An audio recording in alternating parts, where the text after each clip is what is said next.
akhir hidupku. Bila tiba ajalku, aku menghadap Tuhan. Sukacita sempurna padamu, batu saman.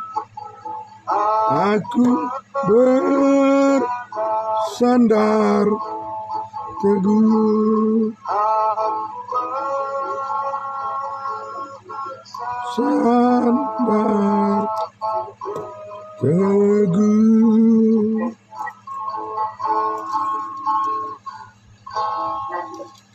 Baik, silakan.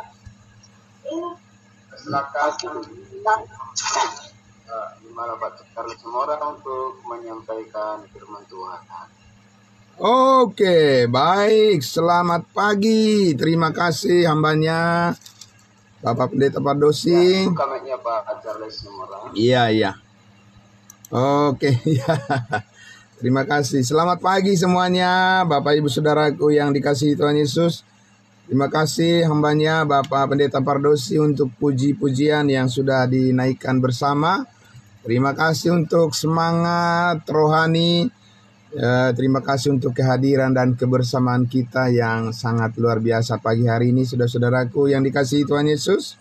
Mari kita tundukkan hati kita langsung masuk pada perenungan firman Tuhan. Kita berdoa. Ya. Bapa di dalam surga, terima kasih Tuhan. Benar Bapa di surga, seperti pujian yang baru saja kami naikkan untuk menunjukkan rasa syukur kami pagi hari ini Tuhan.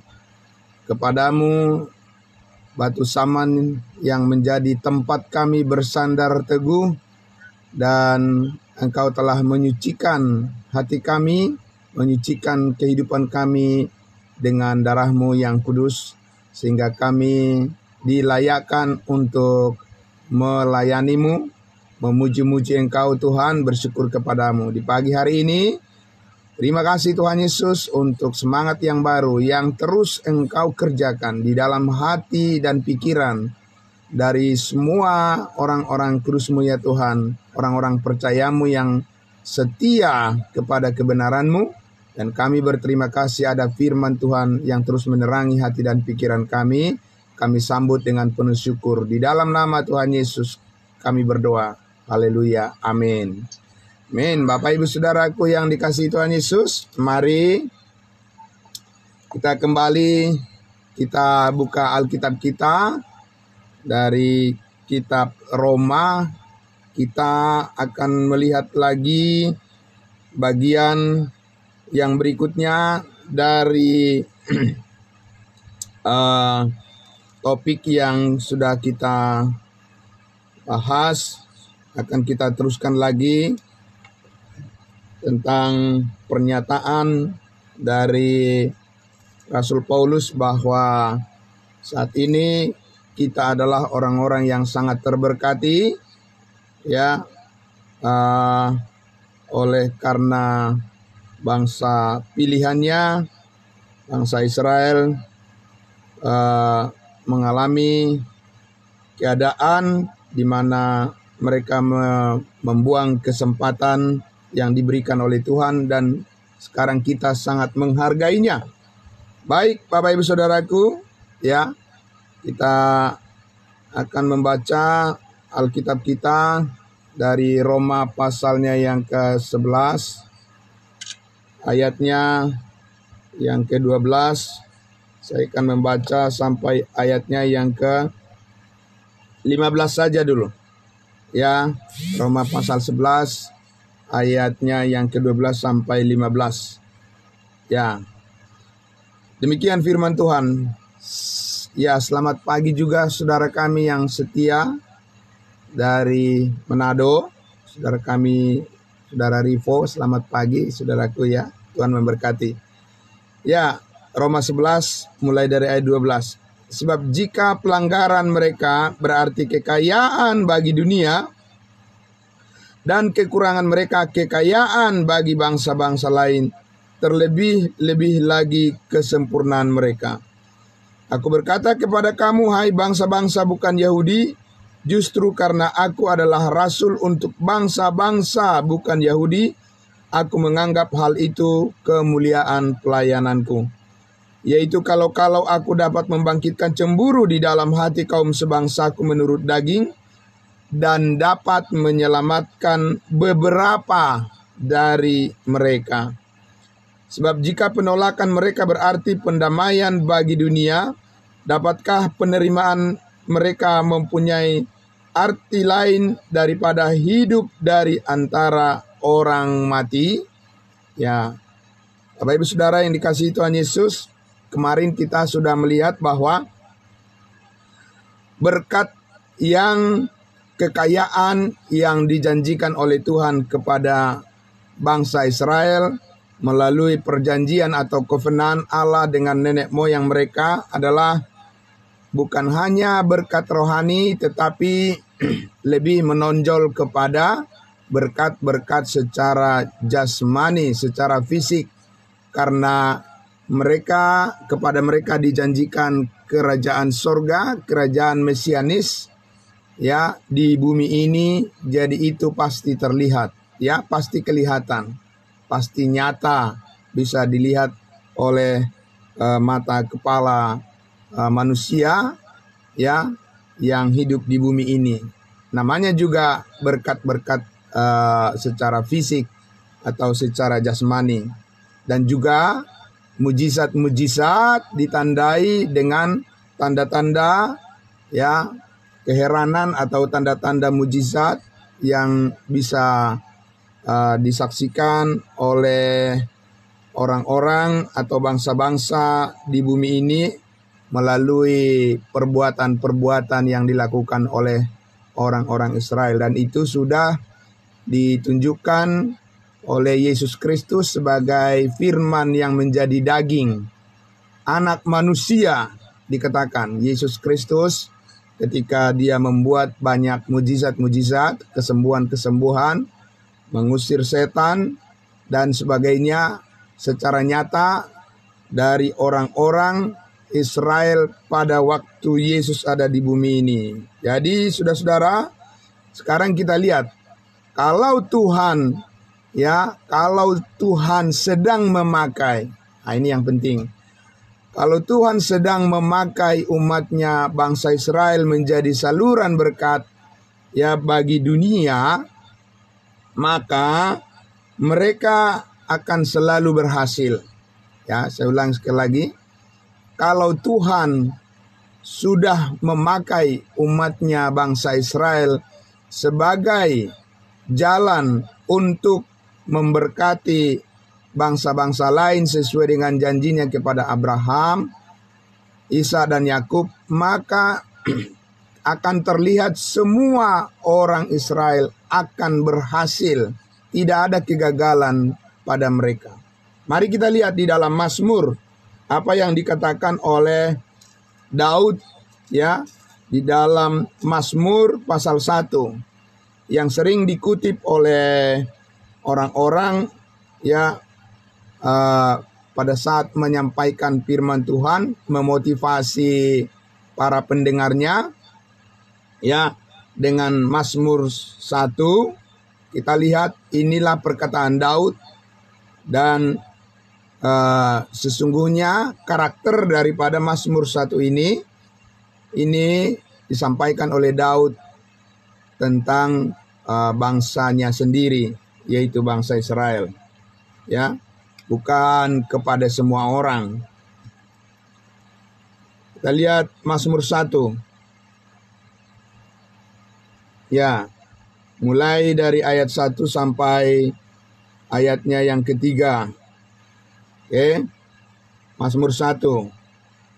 Berbahagialah orang yang tidak berjalan menurut nasihat orang fasik, yang tidak berdiri di jalan orang berdosa, dan yang tidak duduk dalam kumpulan pencemooh, tetapi yang kesukaannya ialah Taurat Tuhan, dan yang merenungkan Taurat itu siang dan malam. Ya, jadi orang banyak senang sekali menyampaikan bagian ini, ya, untuk memotivasi umat, ya, akan kebahagiaan mereka apabila mereka tidak duduk dan berdiri dengan orang-orang berdosa. Tapi yang kesukaannya ialah Taurat Tuhan dan merenungkan siang malam Taurat Tuhan. Apakah kita merenungkan siang malam Taurat Tuhan, Bapak Ibu Saudara? Nah, itu ya. Paulus bilang kita tidak hidup di bawah hukum Taurat, tapi di bawah kasih karunia. Kalau bangsa Israel, ya mereka hidup di bawah hukum Taurat sehingga mereka wajib merenungkan Taurat itu ya siang dan malam. Nah, bagaimana hasilnya? Ayat 3. Ia seperti pohon yang ditanam di tepi aliran air, yang menghasilkan buahnya pada musimnya, dan yang tidak layu daunnya. Apa saja yang diperbuatnya berhasil. Yang diperbuatnya, ya, Bapak Ibu Saudara, apa saja yang diperbuatnya, yang dilakukan oleh orang-orang Israel itu pasti berhasil. Apa saja, bukan sebagian, bukan kadang-kadang berhasil, kadang-kadang gagal. Enggak begitu, Bapak Ibu Saudara, ya. Apa saja yang diperbuatnya, pekerjaan mereka selalu berhasil, sukses dalam segala hal, secara fisik, dalam bisnisnya, dalam usahanya, dalam perdagangan mereka, dalam pertanian mereka. Apa saja yang dilakukan, tidak ada yang gagal. Karena itu sudah janji Tuhan kepada mereka. Ya. Jadi apakah ini yang terjadi kepada orang Kristen sekarang ini, Bapak Ibu Saudara, pengikut Yesus? Apa saja yang diperbuatnya berhasil, begitu? Ya, banyak orang saat ini menganggur, kan? Ya, banyak orang menganggur dan bahkan usahanya bangkrut pada zaman di mana di masa musim kemarau saat ini banyak gagal panen, ya kan? Jadi di mana janji ini, Bapak Ibu Saudara? Apa saja yang diperbuatnya pasti berhasil. Nah, tapi masih banyak orang berpikir bahwa ini langsung ditujukan kepada kita sekarang ini. Bapak Ibu Saudara yang dikasihi Tuhan Yesus, satu-satunya keberhasilan kita yang bisa dijamin dan tidak pernah gagal adalah kasih karunia Tuhan Yesus yang diperbuatnya di atas kayu salib, pengorbanannya yang sempurna, yang tidak akan pernah gagal. Itulah satu-satunya perbuatan Allah yang penuh keberhasilan dan kesuksesan dalam hidup kita, yang bisa kita renungkan bersama dan menjadi kekuatan kita setiap saat. Amin. Ya, baik di dalam hal kita secara berhasil, secara fisik berhasil, maupun kekurangan yang Paulus katakan di kitab Filipi, ya, dalam hal kekurangan, dalam hal kelimpahan, aku tahu, ya, aku tahu semua dalam kehidupan tidak ada yang rahasia bagiku, kata Paulus, baik dalam hal kenyang maupun dalam hal kelaparan, dalam hal punya atau sedang tidak punya, tidak memiliki, hal-hal yang sifatnya secara jasmani, secara materi, yang silih berganti dalam kehidupan di zaman yang sulit. Kata Paulus saat ini, Paulus katakan, aku tahu di dalam Dia segala perkara dapat kutanggung di dalam Yesus yang memberikan kekuatan kepadaku. Amin. Ya, karena satu-satunya kekuatan dan keberhasilan kita adalah berdasarkan pekerjaan yang sudah disempurnakan oleh Yesus di atas kayu salib, di mana Dia telah mengalahkan kuasa dosa, kuasa maut, dan kita akan selalu berhasil bersama-sama dengan Dia di dalam pekerjaannya yang sudah selesai menebus kita dari segala dosa. Itulah kasih karunia yang sempurna saat ini bagi kita, setiap orang yang percaya di dalam tubuhnya kita menjalani kehidupan yang sempurna. Amin. Ya Bapak Ibu Saudara. Jadi kalau bangsa Israel, ya mereka secara fisik, secara material, ya nyata di bumi ini, kalau mereka sedang dipakai oleh Tuhan untuk menjadi saluran berkat bagi bangsa-bangsa lain, maka keadaan mereka ya menjadi sangat sempurna secara fisik. Mereka akan disembuhkan oleh Tuhan, ya tidak ada sakit penyakit di antara mereka, ya. Sekarang ini Bapak Ibu Saudara, banyak orang memaksakan seolah-olah itulah yang terjadi kepada pengikut Yesus. Itu tidak bisa Bapak Ibu Saudara. Ya, paksakanlah itu pada masa Covid kemarin bahwa Tuhan akan menyembuhkan segala penyakit orang yang setia kepada Tuhan. Mana bisa, mana ada. Ya, Bapak Ibu Saudara, pasti mereka mencari dalih macam-macam, ya kan, untuk terus mereka memaksakan bahwa Tuhan selalu menyembuhkan dengan sempurna penyakit daripada orang-orang yang setia mengikut Yesus. Kadang-kadang kita sembuh, kadang juga kita sakit. Bapak Ibu Saudara, itu kenyataan yang tidak bisa disangkali. Karena apa? Karena bukan janji ini sekarang yang diteruskan oleh Tuhan kepada pengikut Yesus yang setia saat ini, tidak. Tapi janji Tuhan, di dalam Yesus kita sudah sembuh, amin. Di dalam Yesus kita sudah disembuhkan dari kuasa dosa dan maut. Sehingga baik kuasa dosa, baik kuasa maut tidak akan dapat memisahkan kita dari kasih Allah. Dia tetap mengasihi kita, amin. Dalam keadaan sakit, dalam keadaan sehat, Tuhan selalu mengasihi kita. Dia tidak pernah tidak mengasihi kita. Itu yang kita syukuri Bapak Ibu Saudara. Ya. Sehingga kalau kita lihat bahwa Paulus itu sebagai rasul yang besar, rasul yang sangat setia lebih daripada murid-murid Yesus yang lain. Dia juaranya. Dalam kesetiaan, Paulus adalah juaranya. Tapi dia katakan apa? Aku berdoa kepada Tuhan untuk kesembuhan sakit penyakitku di dalam tubuhku. 3 kali aku berdoa, mohon kepada Tuhan. Ya, tapi Tuhan katakan apa? Tidak. Cukuplah kasih karunia-Ku bagimu. Engkau akan tetap dipakai oleh Tuhan, berkarya bagi kemuliaan-Nya, sekalipun di dalam tubuhmu, Paulus katakan, duri dalam dagingnya, di dalam tubuhnya sendiri. Tapi Tuhan tetap memampukan dia untuk menjalankan tugas yang Tuhan percayakan kepadanya. Puji Tuhan, haleluya. Bapak Ibu Saudara dan saya, ya, berbeda lagi dalam arti bahwa Tuhan tidak membiarkan kita sakit terus. Kita disembuhkan, amin. Ya, Bapak Ibu Saudaraku, karena apa? Karena Tuhan tahu ya apa yang mampu kita pikul, apa yang mampu kita tanggung. Dia memberikan jalan keluar bagi kita dan kita disembuhkannya. Amin. Iya Bapak Ibu Saudaraku yang dikasihi Tuhan Yesus. Tapi tidak ada jaminan bahwa besok-besok kita juga tidak akan mengalami sakit penyakit Bapak Ibu Saudara. Tidak ada jaminan seperti itu. Tapi saudaraku yang dikasihi Tuhan Yesus, apapun yang terjadi dalam hidup kita ini, dalam keadaan sembuh, dalam keadaan sakit, di dalam Tuhan Yesus kita terpelihara dengan sempurna. Amin. Dia tidak akan membuang kita.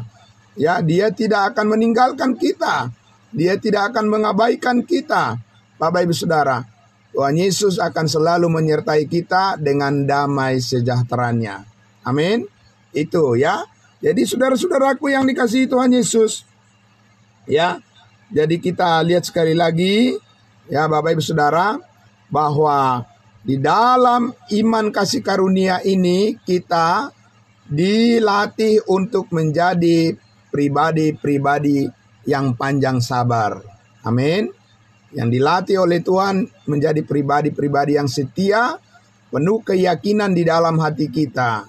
Ya, penuh keyakinan di dalam hati kita karena firman-Nya menyatakannya, dan kita bisa melihat kebenarannya bahwa kita telah dibenarkan dan dikuduskan, dan kita telah dimeteraikan dengan Roh Kudus sebagai jaminan segala sesuatu yang dijanjikan oleh Tuhan untuk kita semua. Amin. Bapak Ibu Saudara yang dikasihi Tuhan Yesus.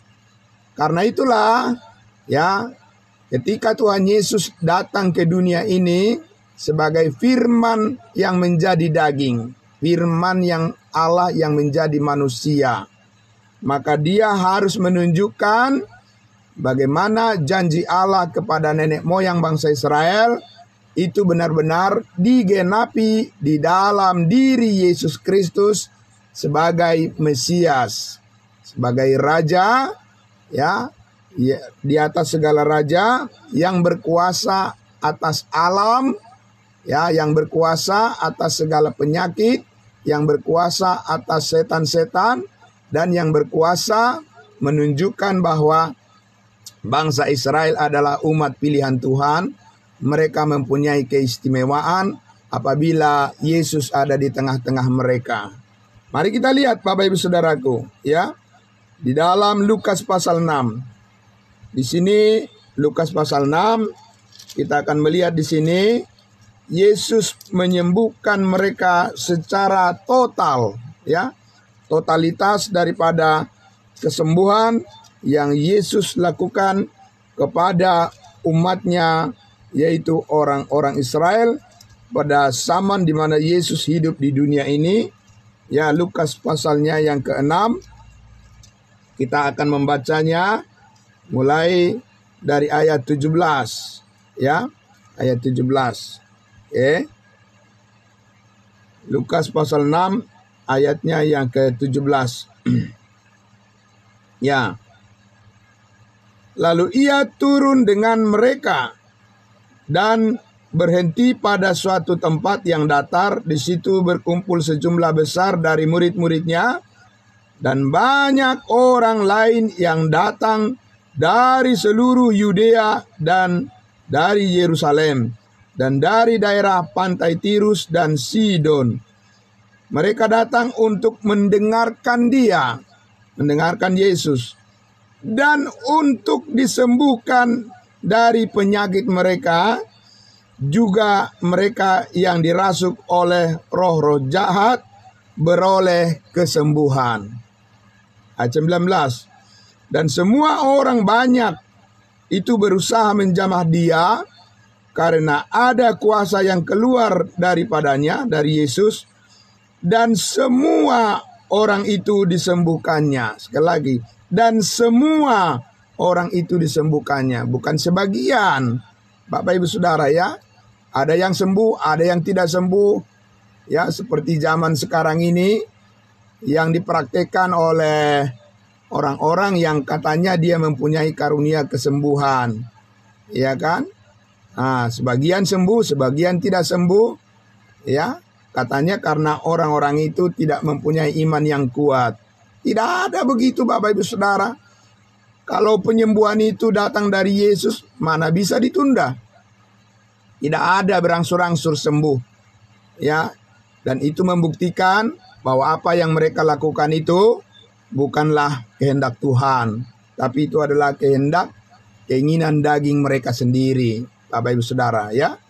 Ya, jadi kita lihat bahwa kalau Tuhan Yesus memang benar sedang melaksanakan kehendaknya melalui bangsa Israel untuk menyembuhkan orang-orang yang percaya kepadanya, itu tidak bisa berangsur-angsur sembuh Bapak Ibu Saudara. Sekaligus langsung total, itu namanya mujizat. Mujizat kesembuhan. Ya, Bapak Ibu Saudara. Jadi kita lihat di situ tadi, orang Israel dalam pekerjaan mereka, mereka selalu berhasil semuanya. Mereka akan selalu disembuhkan dari segala penyakit. Tidak akan ada pada mereka orang yang cacat, tapi sempurna semuanya, Bapak Ibu Saudara. Kalau Tuhan sedang menjalankan program kerajaan sorga, kerajaan mesianis melalui bangsa Israel. Tapi bukan itu yang sedang terjadi saat ini, ya Bapak Ibu Saudara, tidak. kita dipelihara oleh kasih karunia Allah. Tentu saja, sekali lagi Bapak Ibu Saudara, seperti yang Paulus katakan, segala perkara dapat kutanggung di dalam Yesus yang memberikan kekuatan kepadaku. Amin. Yang memberikan kekuatan kepada kita. Dia terus menguatkan, memampukan kita menjalani kehidupan. Apapun tantangannya, apapun persoalannya, Bapak Ibu Saudara, Dia tetap mampu dan kita dimampukan oleh kasih karunia-Nya menanggung segala perkara. Ini kehidupan yang paling layak dijalani saat ini. Amin. Ya, sehingga kita disanggupkan oleh Tuhan, Bapak Ibu Saudara, mengalami damai sejahteranya, karena di dalam Dia, di dalam Yesus kita memiliki segala sesuatu, oleh karena kasih karunia-Nya yang sempurna. Kita sudah pasti diselamatkan ke surga sekali untuk selama-lamanya. Tidak ada yang bisa menghambatnya, dan tidak ada yang bisa membatalkannya, dan tidak ada yang bisa menundanya. Karena keselamatan kita di dalam Yesus benar-benar sempurna, utuh. Ya, Bapak Ibu Saudara. Tidak seperti keselamatan bangsa Israel. Mereka tertunda, bisa tertunda keselamatan mereka. Ya, karena pelanggaran mereka tadi dikatakan Paulus, oleh karena pelanggaran bangsa Israel, keselamatan sampai pada bangsa-bangsa lain. Oleh karena kekurangan, ya, oleh karena ya pengabaian, oleh karena tiada respon ya daripada bangsa Israel kepada Tuhan, malah sekarang Tuhan membawa keselamatan melalui berita Injil yang disampaikan oleh Rasul Paulus, Injil kasih karunia Allah. Maka kita bangsa-bangsa lainlah saat ini yang menerima berkat yang sempurna, malah ya, yang sempurna, ya, yang tidak bisa hilang dan tidak bisa dicabut oleh kuasa apapun. Di dalam Kristus Yesus kita memperoleh segala yang terbaik. Amin. Itu yang kita renungkan setiap saat, setiap hari, Bapak Ibu Saudara. Jadi saudaraku yang dikasihi Tuhan Yesus, ya, jadi kita lihat tadi, ya, satu lagi kita lihat di dalam Yesaya pasal 65. Nah, ini sangat penting, ya. Yesaya pasal 65. Jadi kita harus melihat bagaimana firman Tuhan itu harus dibagi dengan tepat. Amin. Kalau tidak dibagi dengan tepat, dicampur adukan semuanya, maka disitulah terjadi kebingungan dan menghasilkan kepura-puraan. Pura-pura, ya, beriman kepada Tuhan, kepada janji Tuhan, padahal Tuhan bukan sedang memakai janji itu untuk memberkati manusia saat ini, di mana bangsa Israel sedang gagal merespon kehendak Tuhan. Yesaya pasal 65 ayat 18. Ya, ayat 18. Kita lihat Bapak Ibu Saudaraku. Dari ayatnya yang ke-17 lah. Ya. Di situ judul perikopnya apa?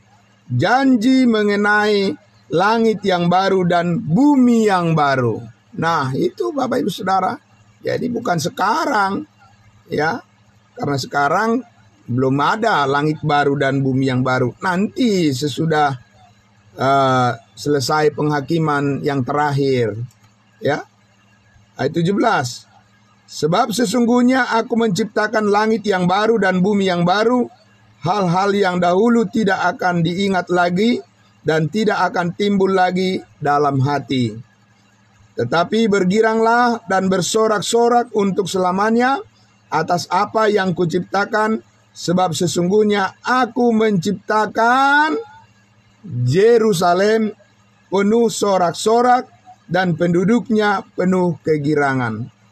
Apa sekarang Tuhan menciptakan Yerusalem bersorak-sorak? Bapak Ibu Saudara, Yerusalem saat ini, ya, sedang ribut dalam peperangan di Gaza.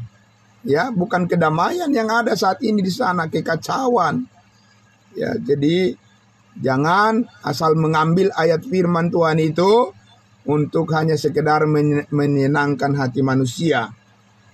Bukan sekarang firman Tuhan ini ya sedang digenapi oleh Tuhan. Tidak. Kita lihat ayat 19. Aku akan bersorak-sorak karena Yerusalem dan bergirang karena umatku. Di dalamnya tidak akan kedengaran lagi bunyi tangisan dan bunyi erang pun tidak. Ya, sekarang ada bunyi tangisan, ya, ratap tangis yang ada di sana, di Palestina sana, Bapak Ibu Saudaraku. Bahkan di antara bangsa Israel yang terkena, ya, bom yang diluncurkan, yang dilakukan oleh kelompok Hamas. Ya, intinya adalah mereka sedang dalam peperangan saat ini. Ya, kita lihat ayat 20. Di situ tidak akan ada lagi bayi yang hanya hidup beberapa hari, atau orang tua yang tidak mencapai umur suntuk. Sebab siapa yang mati pada umur 100 tahun masih akan dianggap muda. Ya, dan siapa yang tidak mencapai umur 100 tahun akan dianggap kena kutuk. Bapak Ibu Saudara. Jadi kalau nggak mencapai umur berapa? 100 tahun dianggap kena kutuk. Jadi orang Kristen yang tidak berumur 100 tahun bagaimana itu? Kena kutuk semua itu gitu. Ya, Bapak Ibu Saudara. Kalau memang ayat firman Tuhan ini, janji Tuhan ini sedang berlaku saat ini. Bapak Ibu Saudara yang dikasihi Tuhan Yesus, itulah sebabnya pentingnya belajar membagi firman Tuhan dengan tepat. Kenali program Allah saat ini, yang mana yang sedang dijalankan oleh Tuhan saat ini, Bapak Ibu Saudara. Ya, apa ini yang sedang terjadi saat ini? Bahwa umur daripada umat Tuhan, ya, pengikut Yesus adalah paling sedikit 100 tahun begitu. Ya, tidak ada itu Bapak Ibu Saudara. Ya, harapan hidup manusia saat ini justru dikatakan apa? Dalam penelitian, harapan hidup manusia saat ini antara 60 sampai 65 tahun. Itu yang dikatakan para peneliti, harapan hidup manusia saat ini di Indonesia ini. Iya kan, Bapak Ibu Saudara? Jadi, ya, karena itulah kita lihat Bapak Ibu Saudaraku, bahwa saat ini kita hidup di dalam Yesus untuk selama-lamanya. Bukan hanya 100 tahun, amin. Ya, kehidupan kita itu yang kita lihat, yang kita syukuri. Ya, jangankan 100 tahun Bapak Ibu Saudaraku, ya. Kita hidup lebih daripada 1000 tahun. Dan kita hidup lebih dari 1.000.000 tahun. Hidup yang baru namanya. Amin. Hidup yang baru di dalam Yesus, di mana kita sudah diciptakan baru, menjadi manusia baru. Hidup di dalam tubuh Kristus yang kekal, yang diperolehnya dari kebangkitannya dari antara orang mati. Amin. Ya, bukan hanya 100 tahun Bapak Ibu Saudara, itu mah kecil itu. Ya kan? Terlalu singkat itu 100 tahun. 1000 tahun juga terlalu kecil, terlalu sedikit itu. Pengharapan kita bukan begitu di dalam Tuhan Bapak Ibu Saudara. Amin. Ya. Jadi kebanggaan kita Bapak Ibu Saudara bukan secara jasmani seperti orang-orang Israel itu. Tidak. Tapi orang Israel, bangsa Israel memang benar-benar mereka nanti apabila Yesus memulihkan mereka, apabila Mesias memulihkan mereka, mereka akan terlihat makmur secara fisik. Umur mereka secara fisik akan sangat panjang. Ya, dikatakan yang paling muda katanya. Ya, yang paling muda dari orang Israel meninggal itu adalah umur berapa? 100 tahun. Ya kan? Luar biasa Bapak Ibu Saudara. Saat ini untuk mencapai umur 100 tahun ya kan udah susah lah itu, ya kan? Orang zaman dulu itu, ya Bapak Ibu Saudara. Nah, tapi sekarang kita melihat bahwa umur kita di dalam Kristus berapa lama Bapak Ibu Saudaraku? Umur kita di dalam Kristus Yesus selama-lamanya. Amin. Hidup kita adalah hidup Kristus. Amin Saudara. Dan hidup Kristus adalah hidup kita. Ya, Paulus katakan, adapun hidupku ini bukannya aku lagi, melainkan Kristus yang hidup di dalam aku. Amin. Kristus yang mana? Kristus yang sudah bangkit dari antara orang mati dan hidup selamanya. Dia adalah Tuhan dan Juru Selamat kita. Dia adalah kepala tubuh dan kita adalah anggota-anggotanya.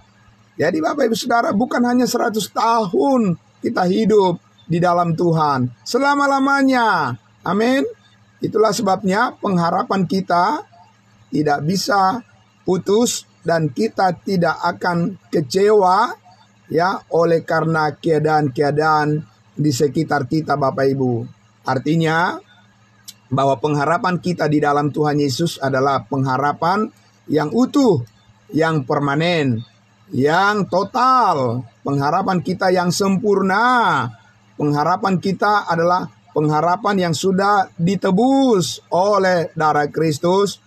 Dan itu pengharapan yang nyata di dalam Yesus. Bukan pengharapan seperti pengharapan pengertian manusia, Bapak Ibu Saudara. Pengharapan iman kepada Yesus itu. Pengharapan ya kita harapkan begini-begini.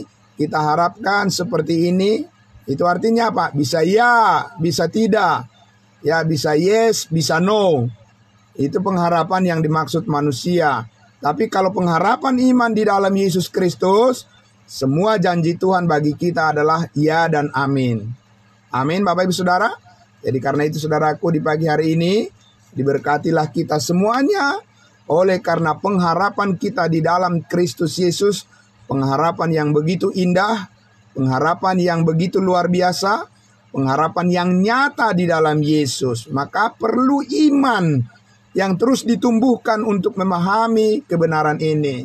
Kalau tidak ada pertumbuhan iman dari orang-orang kudusnya Tuhan, orang-orang percaya di dalam kebenaran ini, bagaimana caranya bisa dia terus melekat kepada kebenaran yang sudah dikaruniakan Tuhan kepada kita? Tidak mungkin, Bapak Ibu Saudara.